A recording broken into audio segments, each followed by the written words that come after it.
Welcome to Golden Speakers, Toastmasters Club of Fairfield, Iowa. Mother's Day weekend event. Yay! And now our fill-in president, Dean Simon. Yay!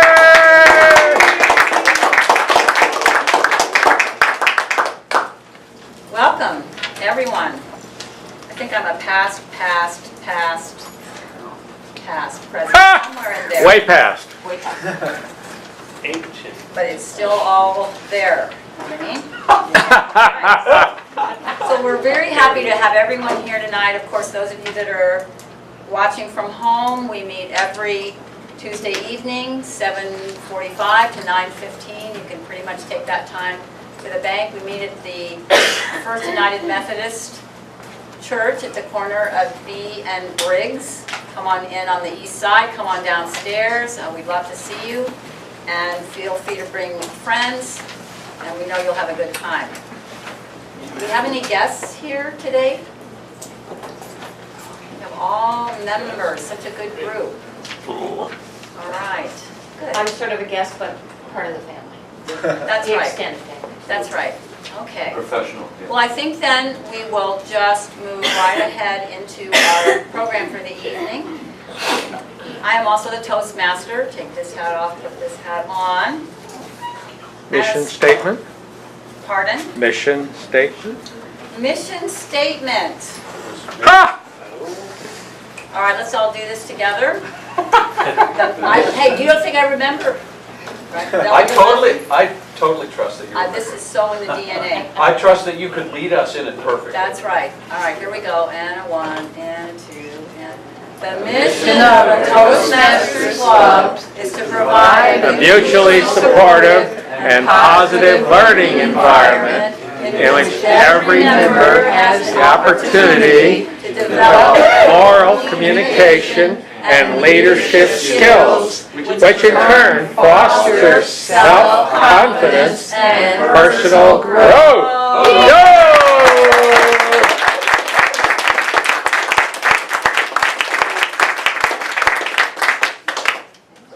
Very well done. Very well done, chorus. Ha! And we have a returning guesty members type person in Jane. Yay!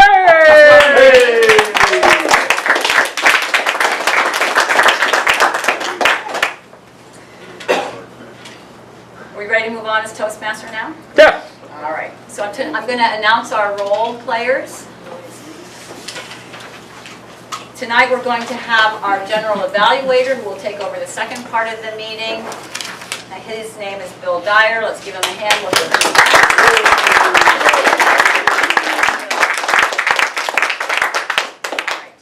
We have our counter, Devta Singh. Devta. Hi, Dave. And could you tell us your role and tell us what you're going to be doing? The counter will tally every like, you know, so, but, and, tongue clicks, pauses, repeats, and flags. And I have all your names. I will take your number. Great. Yay!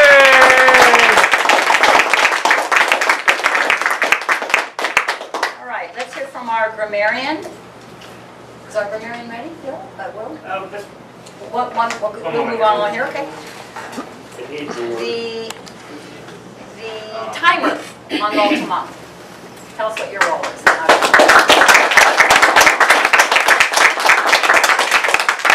Good evening, everyone. This exercise is an excellent opportunity in practicing communicating instruction, something that we do in every day. As a timer here for tonight's meeting, I am going to keep a track with my watch and a light all the time you spoke on a table topic, prepared speeches, and evaluation. And how they are done. Table topic are 1 to 2 minute speeches. The green light is turned on at 1 minute. The yellow light is turned on at 1 minute 30 seconds. The red light is turned on at 2 minutes and remains on until the end of the speech. Prepared speeches are usually 5 to 7 minutes. The green light is turned on at 5 minutes. The yellow light is turned on at 6 minutes. The red light is turned on at 7 minutes and remains on until the end of the speeches. Evaluations are 3 minutes. The green light is turned on at 2 minutes. The yellow light is turned on at 2 minutes 30 seconds. The red light is turned on at 3 minutes and remains on until the end of the evaluation, and I'll report you at the end. The bottom. All speakers and evaluators have a 30-second grace period after the red light is turned on. Table topic speaker need to speak at least 1 minute to qualify for vote. Thank you. Great, thank you.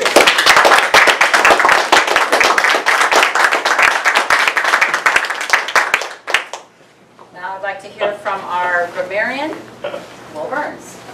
Thank you, Jean. So, as the grammarian, my job is to record any correct or incorrect uses of grammar, hopefully correct, and to note all awkward turns of the phrase or misuse of words in English language. I also will report any creative language usage at the end. Finally, I also have to select, define, and use the word of the day. And the word of the day is actually a prefix. Contra. I mean, against, opposite, or contrasting. Now actually, I already acted in a contra way, in a manner here, because I didn't use it in the sentence correctly. But the House is really excited with the contra issue debated heatedly. I'll take it as a word by itself, or as a prefix, like Contradiction. contradiction. Yeah, contraband. Contradancing is not. It is when I do it. One on the handle. But it is a good use of language. So. All right, great, thank you, thank you. Yo!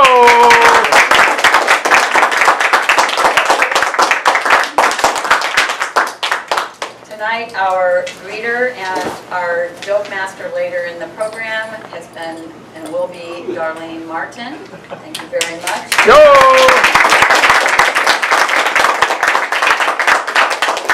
She gave me a little cheek kiss when I got here. I don't know if that gets any better in terms of being a greeter.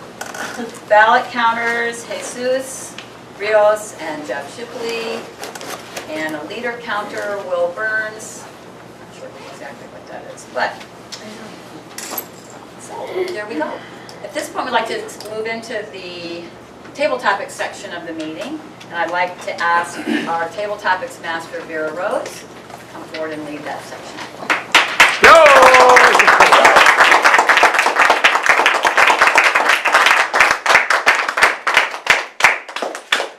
Thank you.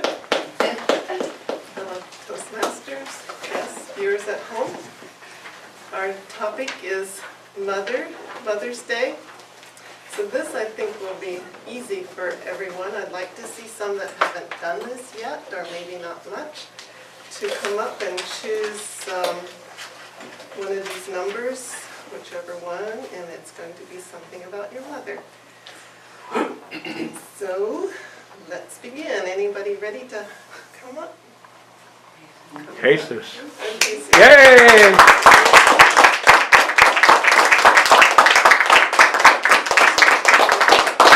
pick a number from 1 to 5. 1. 1. What special memory do you have of your mother?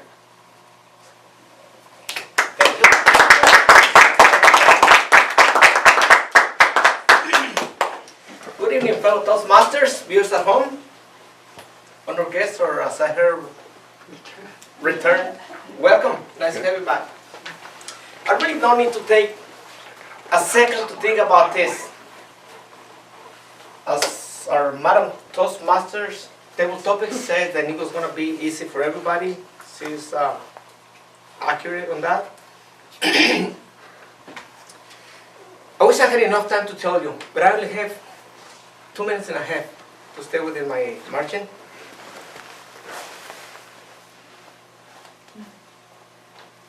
Love. Pretty much that covers everything. The memory, a special memory that I have from my mom, that pretty much covers all. As a little kid, I grew up in a little town, living with my mom and my grandmother, which neither one of them had any education. Therefore, it wasn't really important to them, or as the way it should be. Then we all became educated. Among all these necessities that we have and lack of basic needs, she always, like a chicken with little baby chicks, she always protected us. She always made sure that we were safe, that we were well taken care of. And she always loved us, no matter what the circumstances. I knew that in many cases, I wasn't the son that she could be proud of. But never did, not one thing she turned her back on me and told me that she didn't love me because I was a horrible kid. She always was there, even when she whipped me. And she had a belt and she whips her butt, my back, my arms. No, mom, no, mom. No matter how I try to cover myself, it was just raining belts left and right. But at the end of the day, I know that it was with love, and I have no one bad feeling or sentiment for those whips that I earned. Because I earned them, I deserve them. And I thank my mom for doing those things, because otherwise I probably won't be here today. So, in conclusion, I can just say love. I was a special memory from my mom. Yo!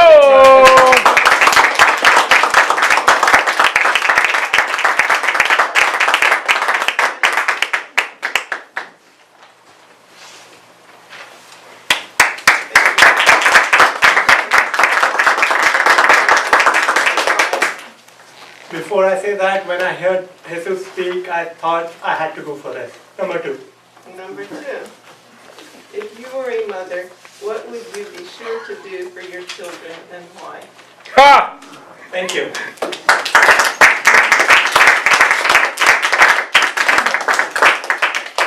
I'll have to disagree a little bit with what Jesus said and what Madam Table Topics Master said about topics being really easy.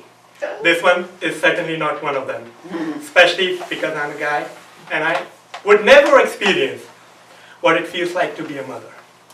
But, good evening friends, fellow Toastmasters, returning guests and viewers at home. My name is Rahul. I come from India, as you all know. In India, we have 2 sayings for mother which I really want to share with you today. One is, heavens lie at the feet of your mother. Second, there is no face of God else or other than the face of your mother. So, what I want to say is, in this lifetime, I definitely feel I have seen God in the form of my mother. There is another saying, which is, God created mother because he cannot be present everywhere.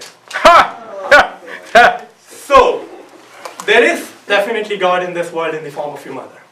Now, what would I have done had I been the mother? Well, relating with these quotes, the only thing that I can say, everything that your mother do, the way Jesus said, even if it's the strictest of punishment that you receive at the hand of your mother, it's divine punishment for your betterment, for your good future. And if I would have been mother, I think it would have been my honor, because no matter what I would have done for my children, I could have said with all confidence that it was just for the betterment of my children. I feel the same way from my mother, and I feel so lucky to have my mother. With this, I'd like to conclude. Thank you, Madam.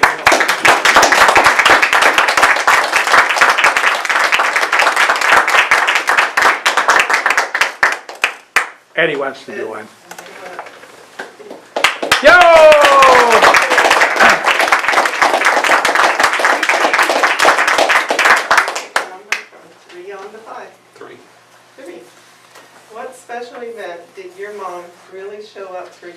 and why was that important to you?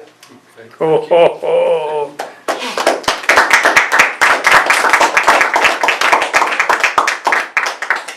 Fellow Toastmasters and everybody who has a mother. So I'm not speaking to any of you who are test tube babies, you're just left out of this. Our word for the day, I want to thank you for that. It reminds me of the last time I went dancing with Dell. She made me go dancing with Dell, and I was so horrible that at one point she said, "God, your dancing so horrible, it's like the opposite of dancing." And I said, "Well, I thought it was a contra dance." I needed a drummer. My mom is here for me right now in a thing that I'm going through right now. I spotted some cancer, lip cancer, on my lip a little while ago. And I decided to get it treated with alternative treatments. And one of the things that they do is that rather than cutting it out or whatever, they bring it to the surface. So it's up on the surface of my lip right now. This is kind of my aggressive way of dealing with it, rather than going around with people and having them go, like when I was a teenager and had a big pimple, and everybody go, "Am I going to say something about that to him or not?" So after a 2-year-old girl that I came across on the bicycle, just on the sidewalk, said, "What's that?" I realized I'm going to start telling people about it. So to make sure I get my mom into this, my mom left me some money when she died a few years ago, and it's just kind of set in savings, and now I'm using it to pursue these treatments, some of which are a little expensive, and I feel a little stuck about doing if I didn't have this money in the bank from my mom. So my mom is here for me right now, helping me adopt these various kind of alternative treatments, some of which are topical and some are internal and some are healers, that are bringing this thing out that you guys can think of as Ed's little friend that he brings to the meeting. until I don't bring him to the meeting sometime, which hopefully will be soon. Thank you, Mom. Yo!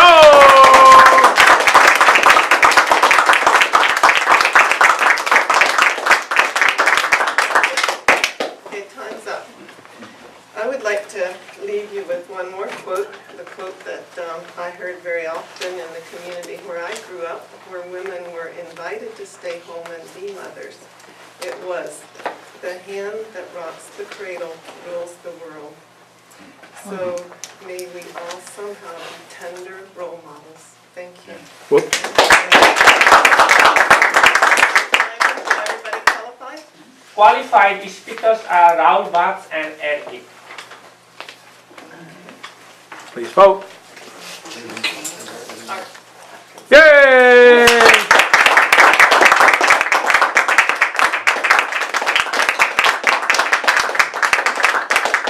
Good evening, Toastmasters. My name is Art Atkinson. Thank you, Vera, for a really superlative set of questions because, wow, did it draw some great stuff out. Jesus, who spoke first, was speaking on memories of his mother. He greeted the audience. He shook hands with the table topics master. He had great eye contact. He was out here in front with purposeful motion. He had really effective gestures. This was one of Jesus's inimitable, relaxed, humorous talks, and it was great. If there was anything that I would want to recommend to you, Jesus, where did you go? It would be, you took your time to think after greeting the audience and getting started. Then you came up to a pause and you thought about your topic and took time that you could have taken before, which is off the clock. Remember doing that? Okay. Yes. Rahul spoke next. What would a mother do for her children? And I was just completely bowled over by this talk, Rahul. There's only one thing that you didn't do spectacularly well, and that is your movement was more purposeful than I've seen it before. That it could still be made more purposeful, but the things that were so great about it was just smooth and easy, and you had these spectacular quotes, Indian proverbs about the mother. You greeted the table topics master, you shook hands, you said your name. I believe that that's a practice that we should all get used to doing up here. Vera is doing so, Rahul did so. You had these great sayings, you were just completely sincere and smooth. That was a spectacular talk. Just the movement a bit more personal. Ed Hibb spoke third. Again, he greeted everyone. He incorporated humor. He had a strong personal story, what's up for him right now, and connected that to the question and the topic. Ed, you were not out in front at all. The kind of thing that I'm constantly reminded to do. You were here, right at the lectern the whole time, and my only suggestion for you would be imitate what Rahul and Jesus were doing. Come on out, talk to all of us out front here, and we can see this gizmo even clearer. So with that is a Table Topics evaluator, Madam Toastmaster. Yo!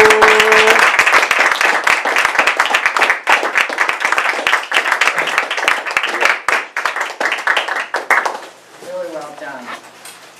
Now it's time for our prepared speeches. Our first speaker is John Armstrong. Here to read the objectives for John is his evaluator, Cindy Trainer. Yo!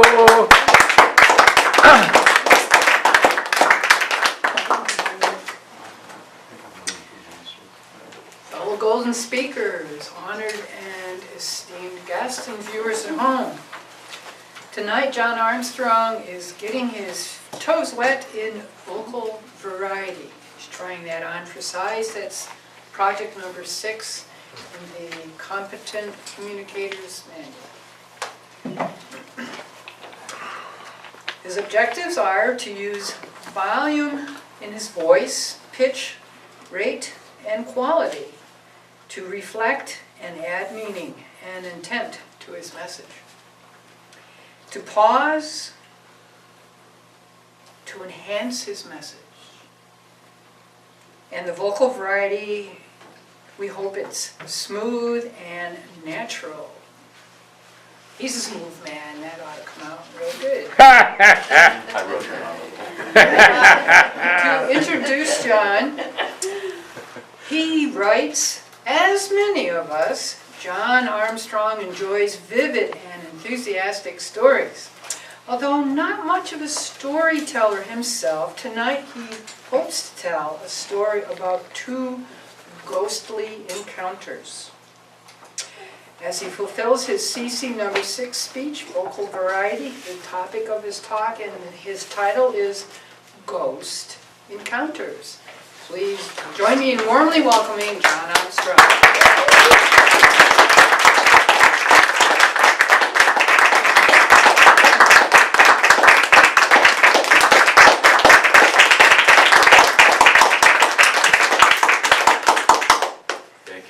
Thank you, Madam Toastmaster and fellow Toastmasters. Well, many of us are here tonight. It's nice to see so many people. And honored returning members and viewers at home. As the introduction said, I'll be telling a couple ghost stories, but more accurately, stories about ghost stories. Several years ago when I was in high school, I worked as a camp counselor in Wisconsin for the summer, and we took care of little kids. And one day, a fellow counselor and I took some kids out in a canoe ride. Day grew dark. We pulled up and we're ready to return home, but we decided instead to have a fire, sit together, have some food, marshmallows, and of course, tell ghost stories. The kids, of course, were full of all kinds of ghost stories. The man with the chainsaw, the man with the peg leg, the guy with no arm, and any number of different things. And they kept bothering me. John, tell us a story, tell us a story. I couldn't really think of anything, so instead I just turned an experience I had into a ghost story, switched the facts up a little bit, which I will share with you first. This story is about a time where I was with a friend on North B Street, just by the graveyard there. And just north of the graveyard, there's a creek, and there are a couple houses that you might not notice because they're back in the woods a little bit. And on a dark night, a friend and I decided to make our way across the creek from where he lived. So we made our way across a couple logs and over to this house. And it started to rain, of course. It started to drizzle, started getting muddy. The area around the house was muddy. We went in the house because, lo and behold, the door was open. So, went inside, looked around, footsteps echoing off of the walls. Started feeling a little bit tense because we just technically broken and entered into this. And just as we were beginning to feel tense, we saw lights coming down the driveway. So I quick turned, started running, went for the first door, opened it into a closet, turned around, went out, went upstairs, started running. We were running together across the mud. We scaled a fence, which was just north of the graveyard there, jumped across the stream and ran back to his house. Now, of course, the next day we were curious what had happened, and so we went back, and there were two things that we found out. The first was that the fence we had scaled actually had a door right wide open. Lying probably 5 feet to the right of it. But the second thing was that in all of the mud around the house, the only footsteps were ours and one other pair following behind us. I told this story to the kids back at the campfire. They laughed, enjoyed it, and then finally it was time for us to head out. Got in the van, piled in. It was quiet because it had been a long day of canoeing. A fellow camp leader and I in the front seat, and we started to drive. Quiet in back, quiet in front. And I had a thought. I looked over, peered over to the side of the car, outside in the ditch where there's some tall grass. I said, did you see that? Shot him a little wink. Did you see that? Just loudly enough for the kids in back to hear. I could have sworn that I just saw somebody in the ditch there. No. A few more minutes, we kept driving. So, double ticked. Did you see that? At this point, I could see in my rearview mirror that a couple of ears were perking up. Some kids were sitting up a little straighter. Kept driving.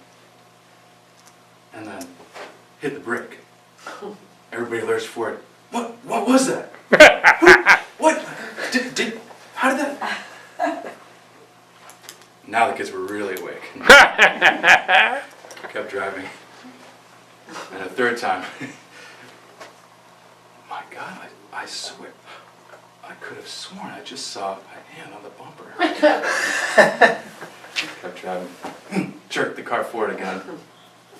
This time, the kids were really bolt upright in the back seats. And of course, my fellow camp leader knew what was going on and he caught on.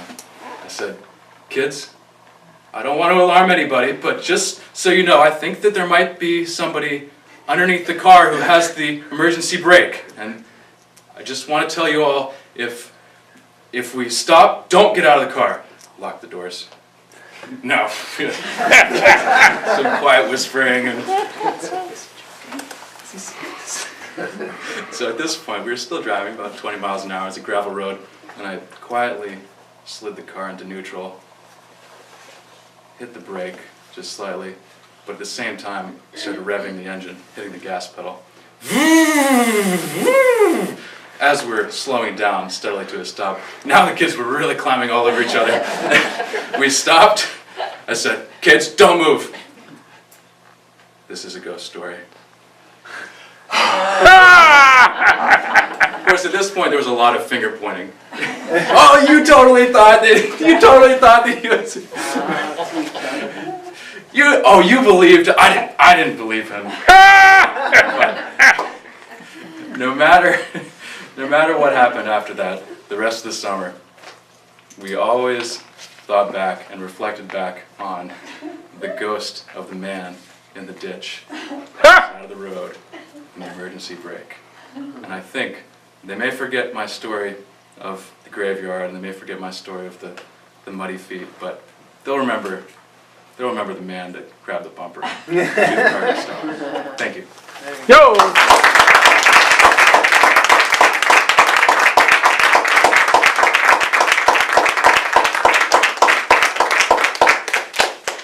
Let's have 2 minutes of silence and evaluate.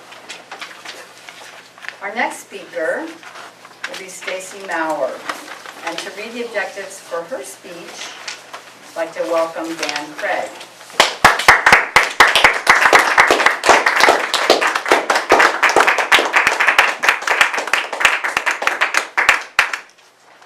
Tonight, Stacy's going to be doing project number 9, which is Persuade with Power. The objectives of the talk per the manual are to persuade listeners to adopt your viewpoint or ideas, or to take some action. Appeal to the audience's interests. Use logic and emotion to support your position. Avoid using notes. Stacy Maurer has been a member of Golden Speakers Toastmasters for about 16 months. She has served as Sergeant of Arms and is currently the Vice President of Education. The VP of Education's main role in this club is to make the weekly meeting agendas, to schedule people for meeting roles and speeches, and to bring printed copies of the agenda to the meeting. We're going to see how it is that this makes her an expert in the talk that she's going to give, which we'll be talking about the Competent Leadership Manual. And the title of her speech is We All Win. Please welcome Stacy Maurer. Yo!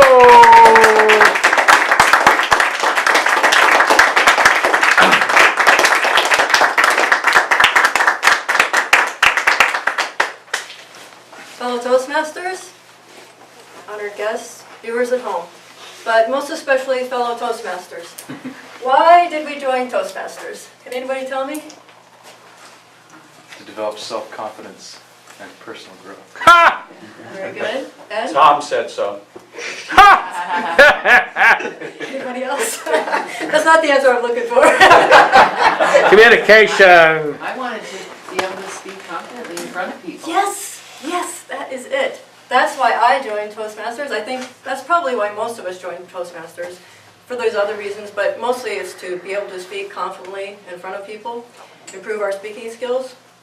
So, fellow Toastmasters, how do we speak in Toastmasters? Anybody? Extemporaneously and prepared. Right, so we can speak extemporaneously when we do table topics, and that's a great opportunity to improve our thinking on our feet skills and speak that way. And then we can give prepared speeches also. And by the way, since I'm VP of Education and I schedule prepared speeches, I'd just like to get in that we have a lot of open slots for the rest of May. Next week is full, but after that we have a lot of open slots, and we also have a lot of open slots in June. So see me and tell me when you want to speak, okay? What's another way we can speak at the meetings in Toastmasters? Evaluation. Evaluations, right. And roles. And roles, very good, very good. And roles brings me to the topic of the speech. When you have a role in Toastmasters, a meeting role, such as the counter or the grammarian or the timer, you're getting up and speaking. So, for every role that you have in a meeting, you can get credit in the Competent Leadership Manual. And you do that by getting evaluated. So, we all know about the Competent Communicator Manual. That's our manual that has the 10 projects for prepared speeches, and each speech has us practice a certain skill set to further improve our speaking abilities. Likewise, in the Competent Leadership Manual, we have 10 projects, and they're just improves certain skills, such as listening or giving feedback, time management, that are going to help us make us better leaders and also better speakers, because most of these roles are meeting roles that require you to speak. So, if you're doing a meeting role, you should get evaluated. And how can you get evaluated? Well, we have a leader counter, and their role in the meeting is to find an evaluator for people that are doing meeting roles, and or either that or else to evaluate them themselves. So when you have a role in the meeting, please come to the meeting early, a little bit early, like a few minutes early. We're supposed to get here around, what, 7:40? Everyone, come maybe 7:30. Find your leader counter, ask them to evaluate you in your role, or ask them to help you find somebody else evaluate you in your role. And that'll help everybody out too, because then if you come a little early, we'll all know that the people who have roles are here. But it'll also help you out, because when you get evaluated in your role and you go through this leadership manual and you do the projects, if you read the projects, you will get tips on how to do things better. And also, when you get evaluated, what's the purpose of evaluation? Improve. Right, improve. So you get valuable feedback on how to improve. And I don't know about you, but when I know I'm being evaluated, I think I put in a little bit extra effort. So automatically, you do a better job. And so, fellow Toastmasters, I think this is a win-win-win for everybody. The club wins because we need people to complete leadership manuals, and that way we can get our distinguished club plaque. How many years in a row now? About 7. 7, yeah. So we're a little bit attached to that. Every year we want 2 people to complete leadership manuals. But it's a win for everybody. You win because you get evaluated doing your role. You get feedback, so how you can improve. The club wins because they get our prize, but also they get members that are constantly improving their skills and also encouraging others to constantly improve their skills. And that makes it a better club for everyone. So everyone wins. Hip hip, hooray! Yay! Madam Toastmaster? Yeah. Yes. 4:30.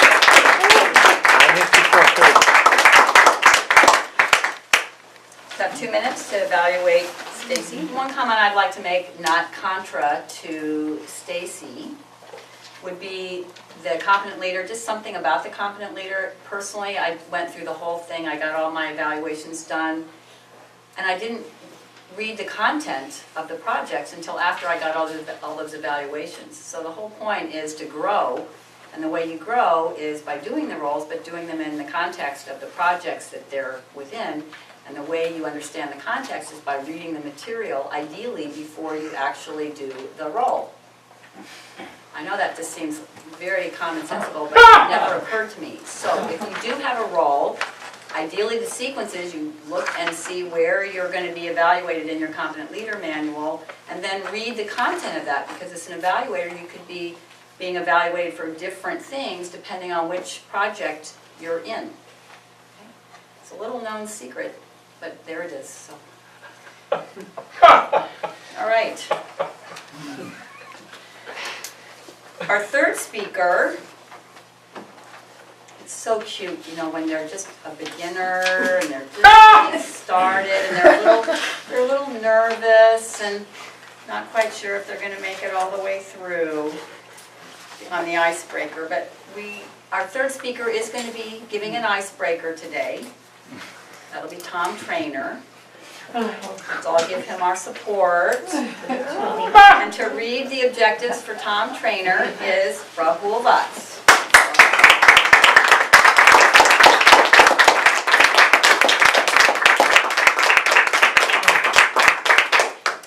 Thank you again, Madam Toastmaster. My name is Rahul and I'm here in my second avatar for the day as an evaluator. Every time I evaluate somebody, and especially when there are people like Ron Kerr, Tom Trainer, I have contradictory thoughts. And thoughts are, boy, they are pro, and I'm just starting. Do I have the credentials to evaluate them? But then I realize that one motive that I'm here at Toastmaster is to improve myself and keep improving. And I took the challenge, decided to be an evaluator so that I can improve. With that, I'd like to introduce our speaker and read his objectives for today's speech. For Tom Trainer, in the icebreaker, the objectives are to begin speaking before an audience. What a great objective.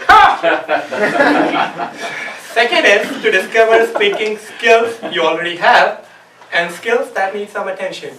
Well, good one for me to track.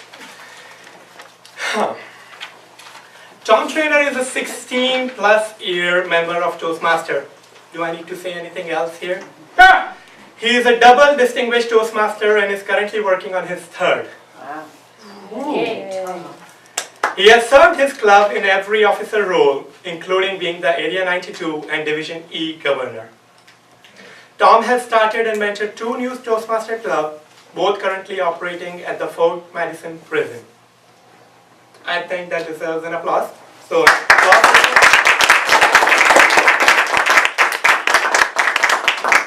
all right, coming back to his speech, tonight Tom is doing project number 1, the icebreaker from the basic competent communication manual. This will be his 9th icebreaker speech. And Tom will complete his 9th competent communicator award. His title is My Name is Tom. Please help me in warmly welcoming Tom Trainer.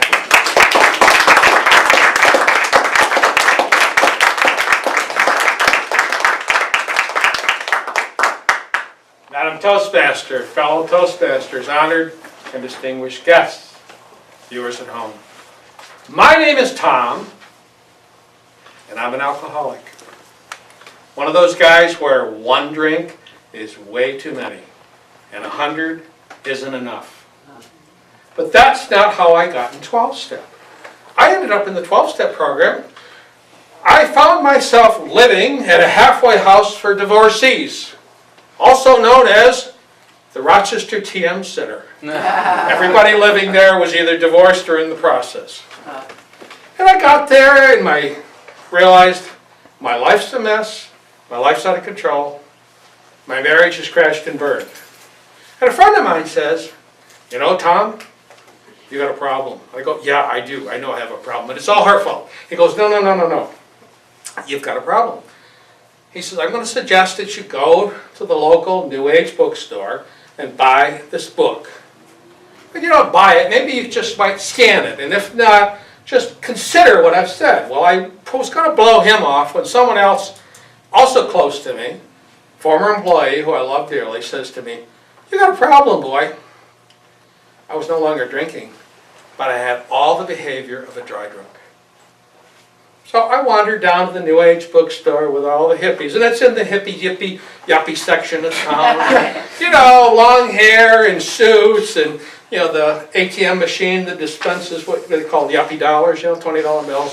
Yuppie food stamps, my son calls them. I go in and I pick up this book. I shall not name it, but it has to do with relationships. And I open it up, and the first page, there are 20 questions about why you should probably buy this book. So I go down, question 1, yes, no, or maybe. Yes. Continue, all 20 questions. I got 18 yeses and 2 strong maybes, but I just didn't have the courage to say yes. Go back to the halfway house for divorcees and talked to my friend John and said, you know, John, you're right. I bought the book. I got the questions. I got 20 yeses. What do we do about it? He takes me to a 12-step meeting. That was 15 years into my spiritual search. And now we're 25 years later from that. I discovered when I looked at the steps, lo and behold, step number 11. Engage in a meditation process. My God, I got the first one right, didn't even know about it. Took me 3 years of going to this meeting, which was divided into a big meeting, and a small meeting, and a first step meeting. 3 years I spent in the first step. And the reason I did, I couldn't get the first step. That my life is out of control, and that I'm not in control of my life. Eventually, it kind of like, I acquiesced and said, well, it must be true, but I can't figure out why, so I'll just go with it. And I continued on. The reason I'm bringing this all up, there were some things I learned. And what I learned is the 12-step program, although it's sold, pretty cheap by the way, as a prescription of how to live your life. But what I discovered in the process, many years later, it probably was 20 years in, that it is essentially a description of the process you will go through in your spiritual growth, your spiritual undertaking, and your spiritual awakening. Now, for a lot of people, that's hard to think. How could this be? But it's just someone who cognized what was happening and wrote it down as a prescription, because it sounds a lot simpler. Now, if I say to you, like, the one that I give out to a lot of people is 4-step. People come up and they're complaining about this, that, and the other thing of being in Fairfield, right? Blah, blah, blah, you know the story. What am I doing here? Blah, blah, blah, this and that, you know. You've talked to all of them, right? They chew your ear off. Sometimes even contradictory in what they say.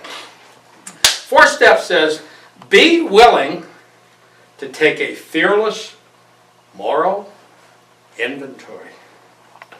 Now here's the interesting process. You don't have to be willing. You will, capital W-I-L-L. And they're all that way. Be willing to make amends. No, you don't have to be willing. You will. When you start to see that your process, the reason you came to Fairfield was to go through this process, you got to say, oh my God, yes, the opportunity to recognize what you're going through, living in this spiritual town, is to recognize you are actually making progress going through this whole scenario. I heard a really interesting quote from a friend the other day. He said it supposedly came from some famous teacher that helped bring all of us here. And it goes something like this. Brahman is a state of contentment. But the unstressing goes on forever. Madam Toastmaster?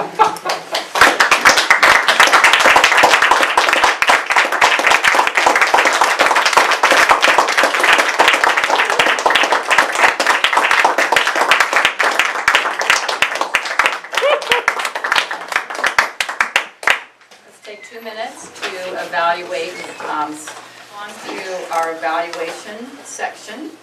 And for that, I'd like to warmly welcome up our general evaluator for the evening, Mr. Bill Dyer.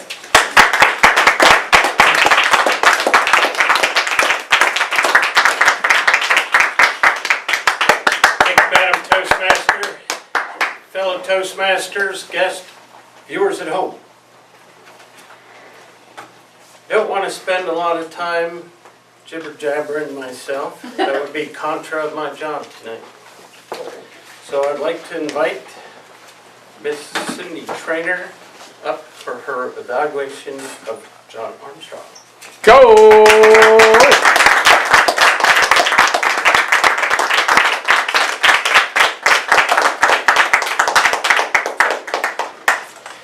Fellow Toastmasters, honored and distinguished guests that are here today, viewers at home, most especially John. Ghost encounters.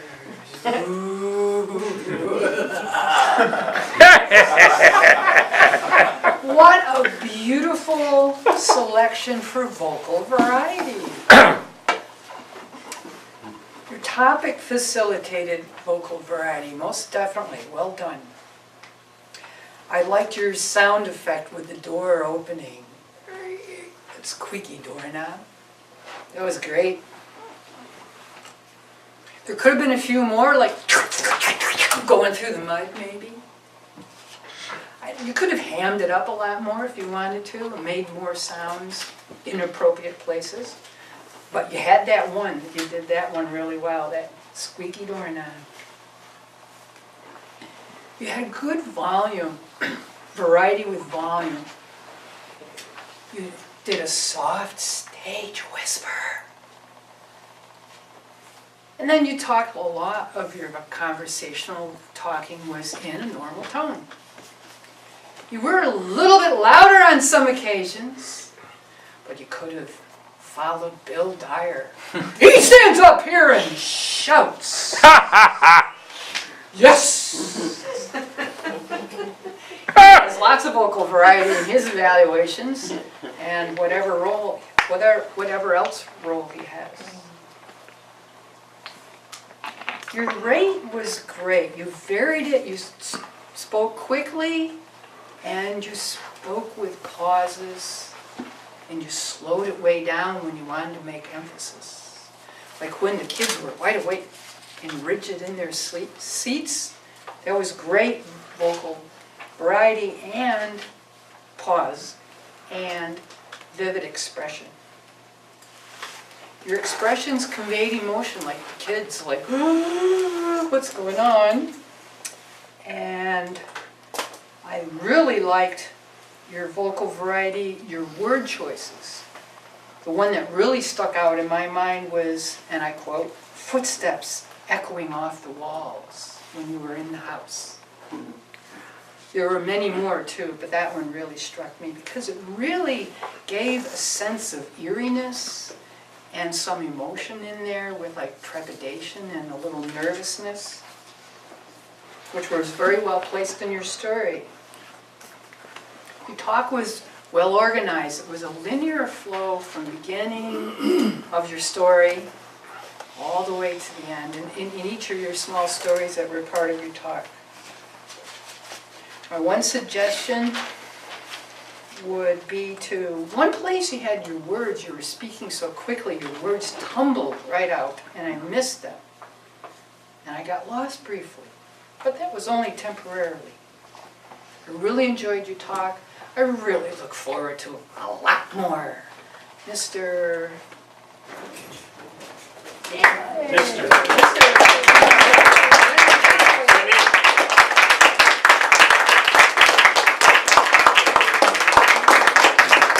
Sometimes a position just isn't worth the description, and you can just stop it, mister.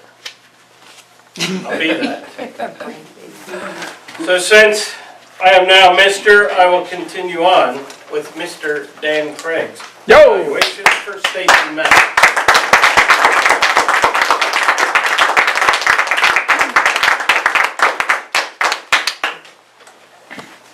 Stacy's talk was to persuade with power. Her title was We All Win.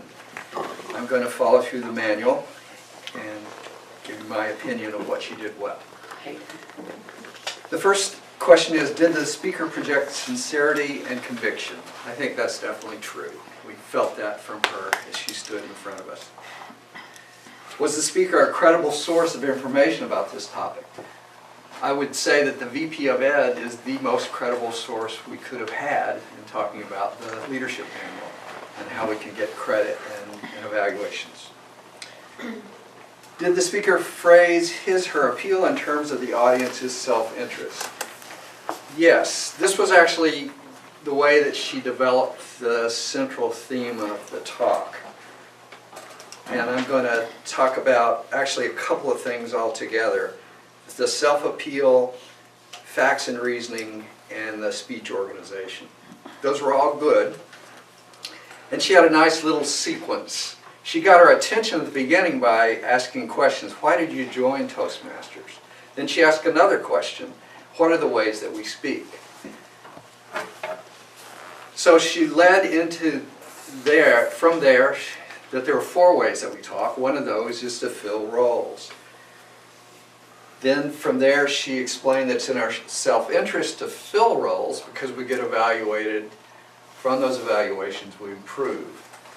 It was an interesting way of talking about leadership roles as a means to become a better speaker. We often kind of separate the two out, but they are, of course, the two sides of a coin.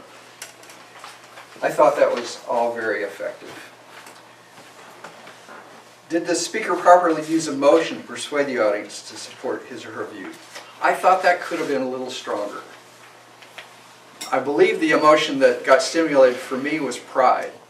Yeah. She was saying that if we fulfill these roles, then we're helping to achieve our #1 club. We're also growing by getting evaluated and learning. I thought the way that you could have appealed a bit more to emotion for us would have to be a little more emotional. I'm not sure I can demonstrate it effectively, but... Oh, come on. So if you want your club to be the best club in the state of Iowa, do your part. Come forward. Okay.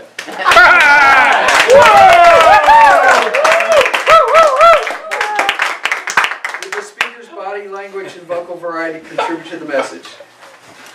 Yes. One example is hip hip hooray at the end. So that was good. And were you persuaded to accept the speaker's views? Yes, I think it's clear that we all win when we take those leadership roles, get evaluated, and the club and we both win. What could the speaker have done differently? I thought stage movement could have been a little bit better. You started here, you quickly moved to here, and I wrote down, oh, moving on the stage, and then you parked. A little more movement. I thought the talk could have been a little bit longer, a little more fully developed. But what I particularly liked about the talk was the enthusiasm of the presentation. Very strong. Mr. General Evaluator. Yo!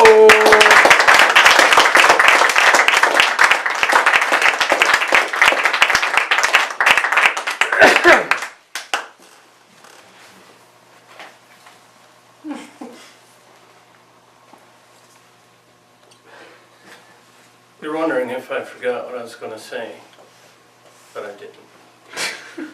You're also wondering if this is going to be the last evaluator you're going to listen to tonight, but it isn't. However, not to be least, as the second to the last evaluator to be listened to, Mr. Raul Vox. Yo!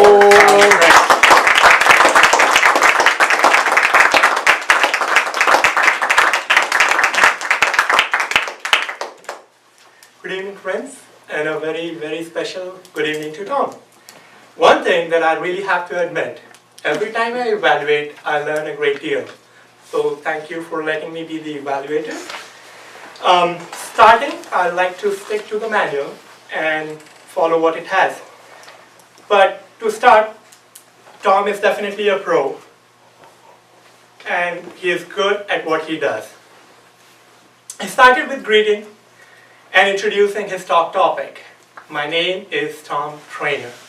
Effective and very simple introduction, but something which draw your attention. Going through the list that I have here in the manual, what strong point does the speaker already have?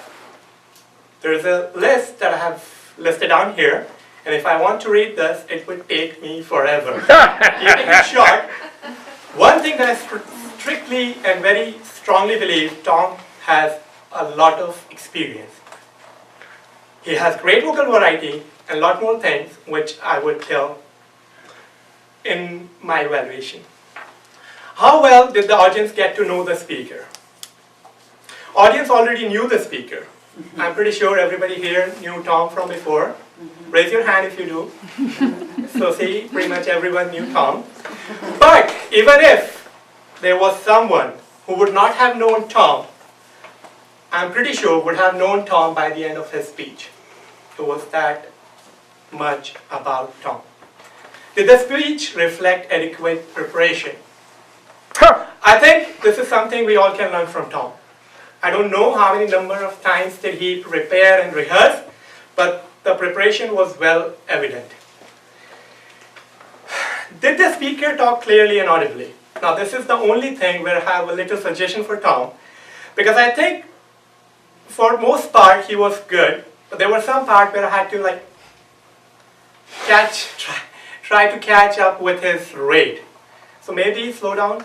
Just that's the only suggestion that I have for you. Did the speech have a definite opening, body, and conclusion? Yes, it does. It had a great introduction, great body with a lot of personal stories, a lot of things from his life, and a very effective conclusion. Unstressing goes on forever. Please comment on the speaker's use of notes. What are those? I didn't see any. So a great start for a newbie like Tom. What could the speaker have done differently that would have improved the speech? Nothing much that I could think of. Maybe just a little slower for me as an evaluator and maybe for others in the audience. What did you like about the presentation? Something I really liked were great vocal variety, facial expression, great gestures, conviction, confidence, presence, perfect posture, great appearance, suitable facial expression, great tone, so much use of vocal variety in his first speech, lot of enthusiasm, and I can go on and on and on. Thank you, Tom. Yo!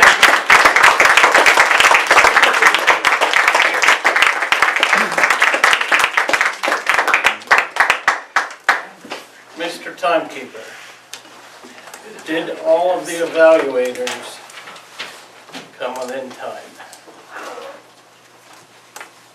Only Rahul Bhatt. Pardon? Rahul Bhatt. Only Rahul Bhatt. How about Art? Art Atkinson. Sorry, and Art. Art and From Rahul. table topic and evaluation stage, Rahul Bhatt. Thanks. Okay. So you have two choices, Art Atkinson or Rahul Bhatt. You have 2 minutes to vote for best. Okay, welcome back. We're going to get into the report phase of the meeting, so I'd like Mangal Kaman to give us a 1 minute report for the timer. From table topic, Jesus Rios 2 minutes 31 seconds, Rahul Bhatt 2 minutes 14 seconds, Eric 2 minutes 12 seconds. Prepared speeches, John Armstrong 6 minutes 43 seconds, Stacy Mauer 4 minutes 56 seconds, Tom Trainer 6 minutes 15 seconds. Table topic evaluation Art Atkinson 2 minutes 51 seconds. Cindy Trainer evaluation, Cindy Trainer 3 minutes 31 seconds. Dan Craig 3 minutes 43 seconds. Rahul Bhatt 3 minutes 22 seconds. That's my report. Thank you. Thank you, sir.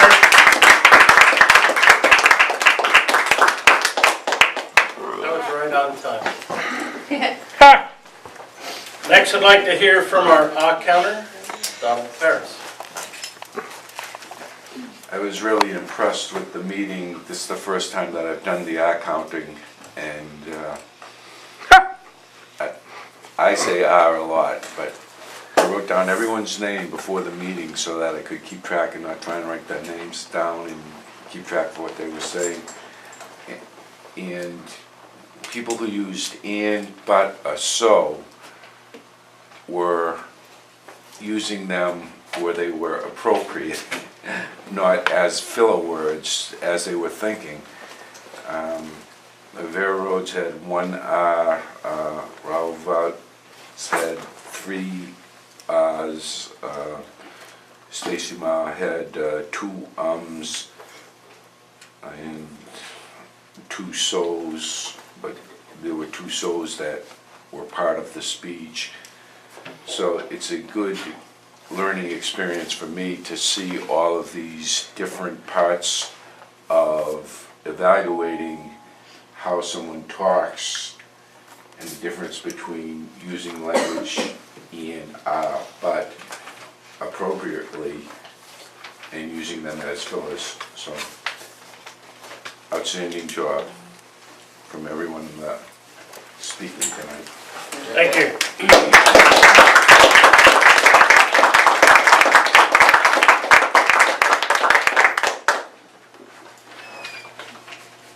This is going to be my favorite part of the evening tonight, because I think it's going to be contrary to what most of you think. So if we could get Mr. Will Burns as our grammarian to give his 2 minute talk, please. Yay!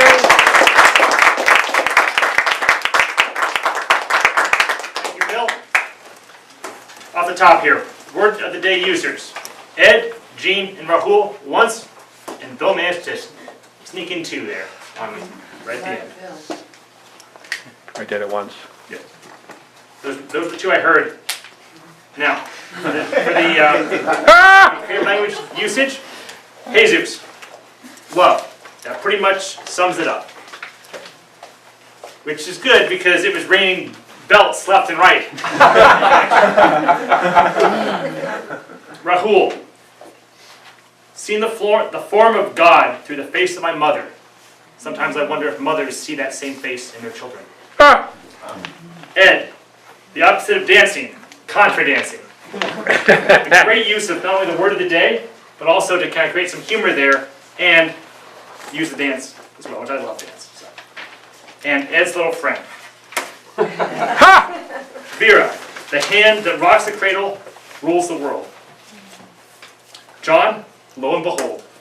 I can't see it. There he is. Lo and behold. Footsteps echoing off walls. Cindy caught it. I caught it. Great use there. And it's good that you managed to get through that because you were technically breaking and entering. I hate to think of you not being here with us today.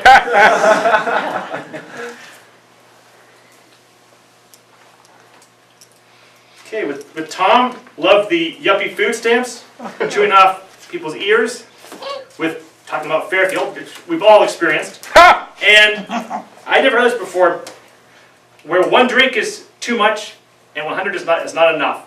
If you had to find a definition, there it is. Finally, Dan, two sides of the coin. Yay!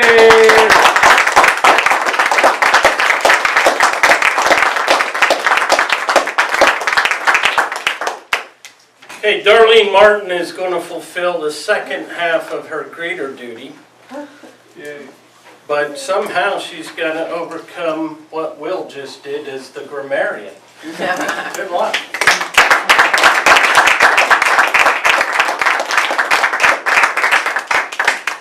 Thank you, Bill. Welcome, everyone. A newlywed farmer and his wife were visited by her mother, who immediately demanded an inspection of the place. The farmer had genuinely tried to be friendly to his new mother-in-law, hoping that it could be a friendly, non-antagonistic relationship. All to no avail, though. As she kept nagging him at every opportunity, demanding changes, offering unwanted advice, and generally making life unbearable to the farmer and his new bride.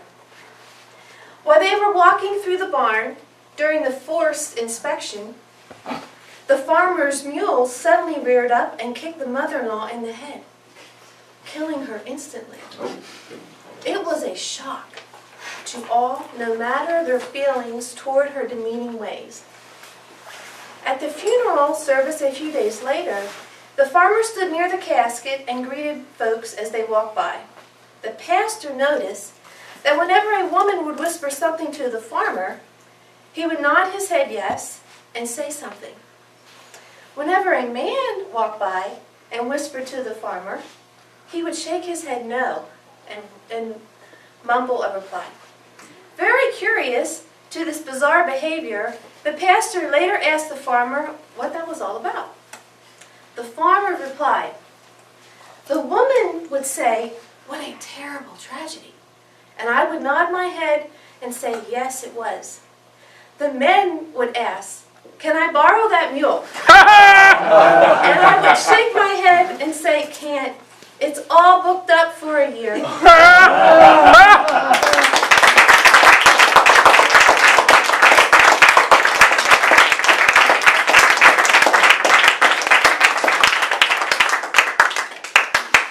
You know, I don't know if you really want me to be an evaluator tonight because I have been laughing since the mule kicked the mother in the head, even before she died. I couldn't get that smile off my face. So, with that in mind, let's talk about what you talked about. I came up with something slightly different tonight. Imagine that. I have one person who was very smooth. I have one person who was the trainer. I have a person who was the fireside chat. And I have a person that epitomized personal growth. So, that gives you 4 choices. As I give a name and I start, you can hold up your fingers on 1, 2, 3, or 4 that you think it was. Art Atkinson. I like the way, Art, you came up, you thanked Vera for her topics. You thanked her for what she had done. You had a really good thing on Jesus. Bam! Jesus came out front. Great gestures. And you told him, use your time before you open your mouth to think, so that it doesn't count against you. And that is great advice. For Raul, you told him it was a great talk. It was very smooth. And then you did good, but then keep that movement purposeful. Another really great comment. Ed Hip, I like how you joined in Ed's use of humor to his good story, and then how he turned it back around and related it to his mom and told Ed to come out front.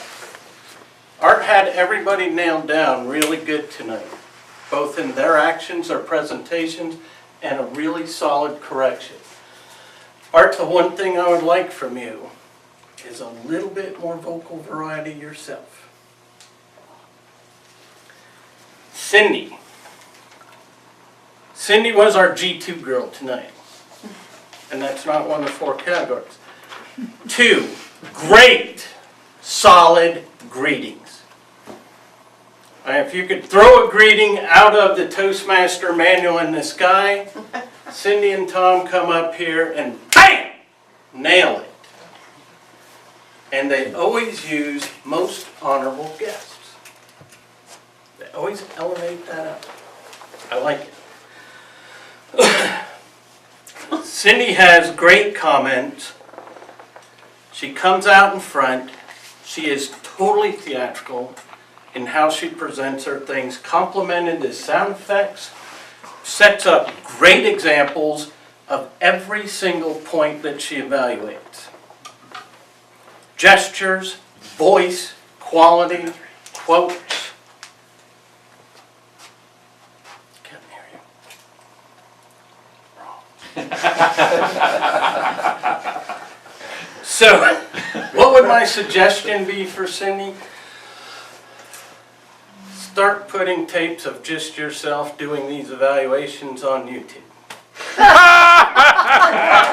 Because I loved it. It was so dead on. And it's so smooth and so fluid when you do it that I don't think you could rehearse it or practice it. It's just the way it comes out of you. Dan Craig. Dan.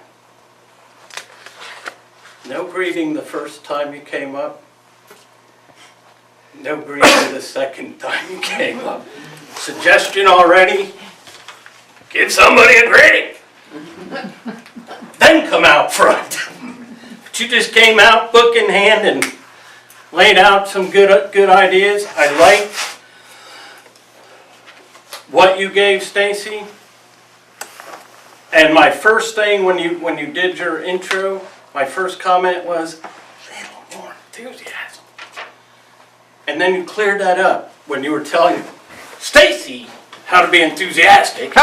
And please, you want to get this again. And you were there. You got applauded in an evaluation. That's fair. Mr. Raul, in case nobody noticed, personal growth guy. Yeah. All right? Raul's only had a few evaluations. Raul came out and really did a great job evaluating Tom Trainer, who is difficult to evaluate when you're the new guy and he's doing an icebreaker. But I like how you came out. You showed admiration for Tom right off the bat, right in the beginning. Did a really good introduction.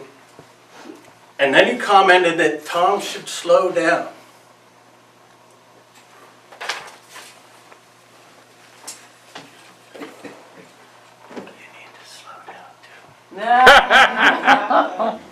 Definitely, as you got more excited bringing out Tom's points and how fast they were going, what? If English was my second language, I would be standing back there with a blank stare. What did he just say? That's all I have. Time has run out. So, Madam Toastmaster.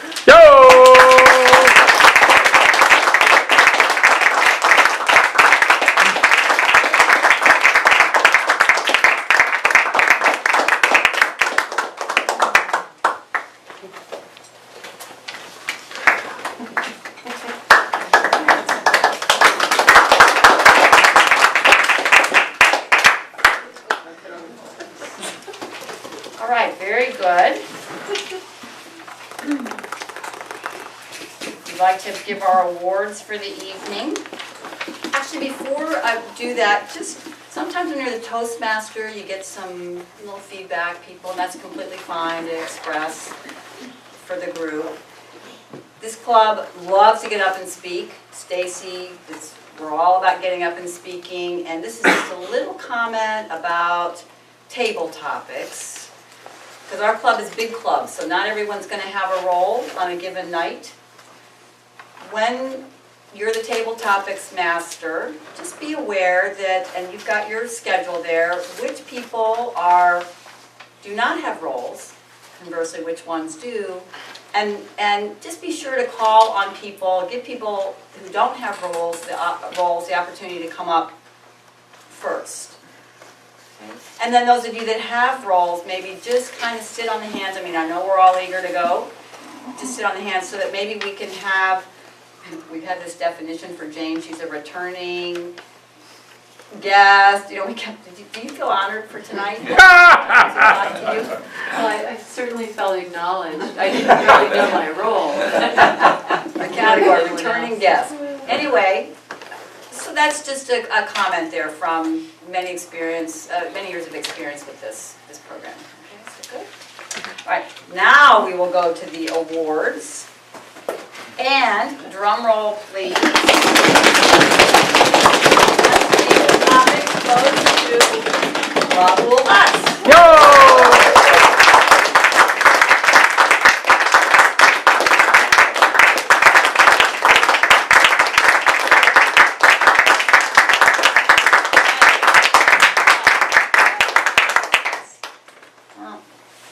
Drum roll, please. Evaluator.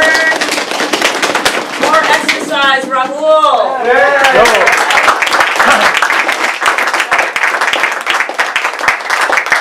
Bringing home the iron.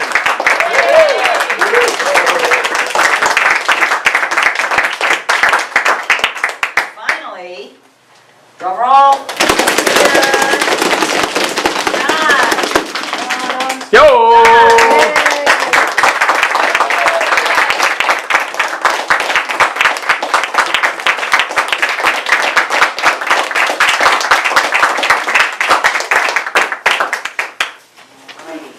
Then we have, an icebreaker for Tom.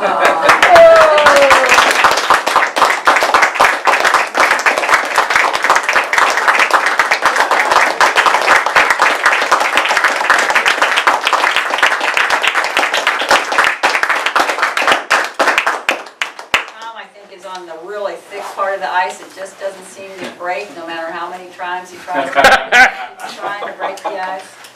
Number 6, vocal variety. That was John. Yay!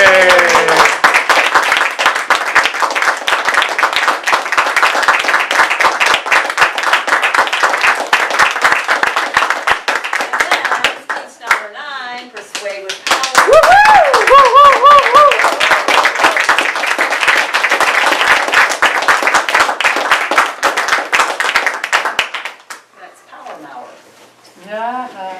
He's got an announcement. And then Ed has an announcement. Please. Very good.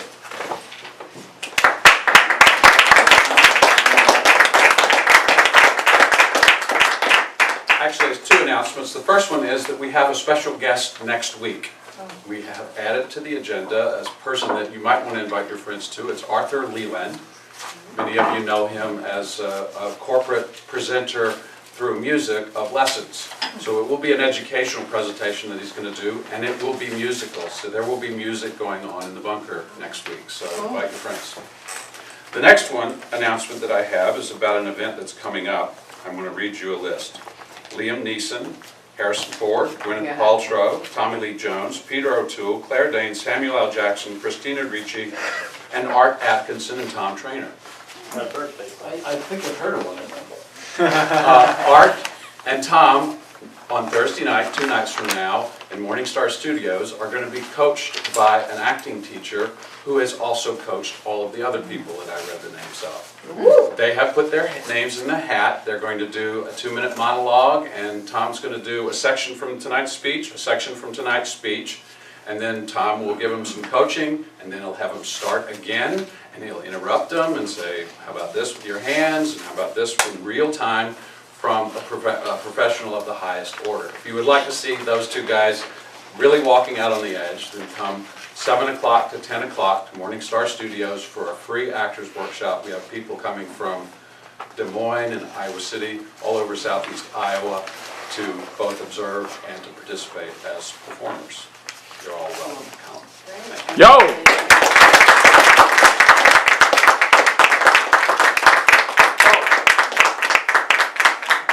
And you can still volunteer to participate as a performer if you like. In this week's Weekly Reader, you'll see the email, the address to email your RSVP, and you'll just email and you'll say the title of your presentation, and then you can get your name in the hat and be critiqued by Tom as well. Or you can come as an observer. Great, thank you very much. Wonderful meeting.